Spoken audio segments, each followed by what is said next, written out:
Et c'est une voix que l'on connaît bien sur Radio J. Franck Tapiro est avec nous ce matin et votre invité, Eva Soto. Bonjour Franck Tapiro. Bonjour Eva, bonjour les auditeurs. Merci d'être avec nous ce matin en direct sur Radio J. On vous connaît bien évidemment sur notre antenne pour vos chroniques dans le grand journal de Steve Nadjar et également vous êtes bien sûr à la tête de la Diaspora Defense Force. Alors c'est finalement en public qu'a pu se tenir hier soir le match de basket entre les équipes de Nanterre 92 et Hapoel Holon. Saisi par une procédure référée liberté par la préfecture des Hauts-de-Seine, le tribunal administratif a donc suspendu le huis clos demandé par le maire de Nanterre. Mais tout d'abord, comment s'est déroulé le match hier soir ? Alors écoutez, même s'il y a eu une défaite en termes de score, en termes de sportive, c'est une victoire. C'est une victoire, pourquoi ? Parce que d'abord, ce match a eu lieu dans des conditions normales, avec de vrais supporters, ils n'ont pas à huis clos, comme le désirait le maire de Nanterre.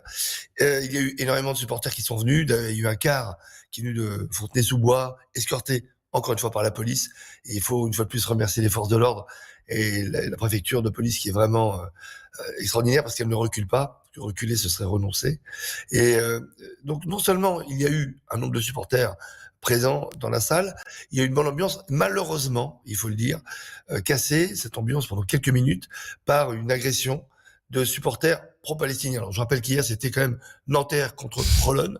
Voilà, il a fallu que des supporters pro-palestiniens soutiennent distillent de la cause palestinienne, mais vous savez très bien que c'est plutôt comme le journal Le Monde, des soutiens de la cause du Hamas. Pardon. Et donc ils sont venus interrompre un petit peu la fête. Le match a été interrompu pendant quelques minutes.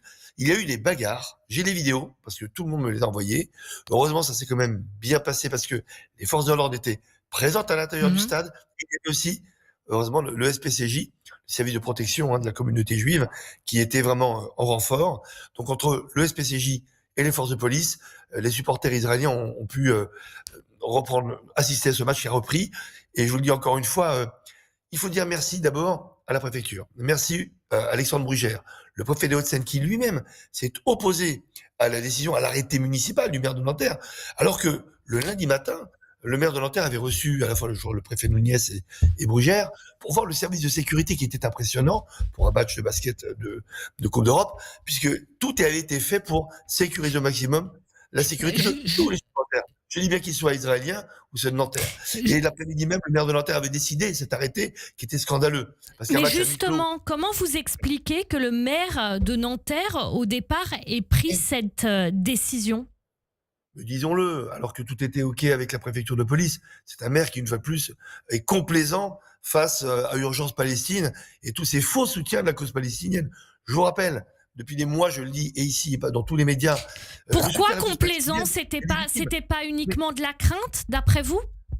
Mais non, c'était pas que de la crainte, c'était pour donner des gages à ces électeurs pro-palestiniens à Nanterre. C'était extrêmement clair. C'est un acte politique. Il n'y avait rien ni de sportif, ni de sécuritaire dans cette décision honteuse du maire de Nanterre. Donc, encore une fois, l'honneur a été sauvé par la préfecture de police, qui a elle-même demandé la cassation finalement de cette décision honteuse. Et c'est le tribunal administratif de Cergy qui a permis que le match se déroule dans des conditions normales. Donc, vous voyez bien que, quand je le dis souvent, on a de la chance d'être en France.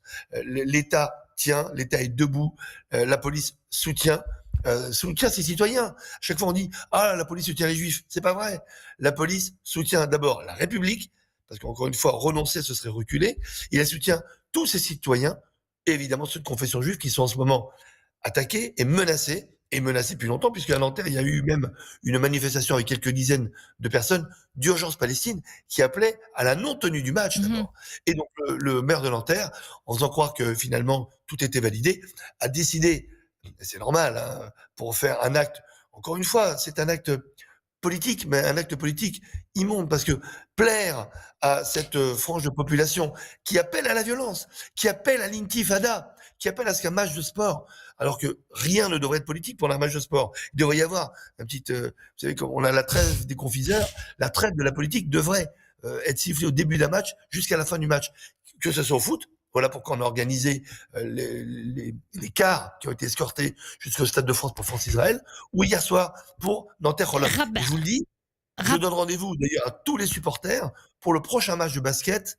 Ça va être Paris Basket contre le Maccabi Tel Aviv. Et avec DDF et un grand nombre de collectifs, et je dis bien un grand nombre de collectifs, on va réserver une tribune c'est la tribune des supporters finalement, puisque les supporters israéliens ne seront pas autorisés à venir.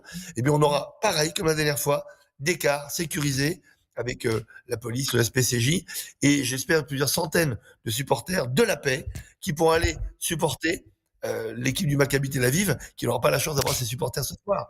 Donc encore une fois, on peut le faire parce qu'on a un ministre de l'Intérieur, Bruno Retailleau, mais j'espère qu'il va rester ministre de l'Intérieur et que dans le nouveau gouvernement Bayrou, il pourra continuer à faire l'excellent travail qu'il fait avec le préfet Núñez, le préfet Bruguère et toute cette police qui nous défend. Parfois, on a l'impression que on se sent seul, c'est vrai, les Juifs en France se sentent seuls, mais on est moins seul. Pourquoi ? Parce qu'on a une police et une justice qui sont là pour nous soutenir. Et on le voit encore hier soir et on le verra le 16 janvier prochain. Merci beaucoup Franck Tapiro, donc à la tête de la Diaspora Defense Force, qu'on retrouve aussi bien sûr chaque semaine dans le grand journal de Steve Nadjar. Merci. Tout à l'heure, à 14h40. À 14h40, merci. Et merci à vous Eva Soto, on vous retrouve à 7h15 pour faire un rappel des titres à suivre évidemment.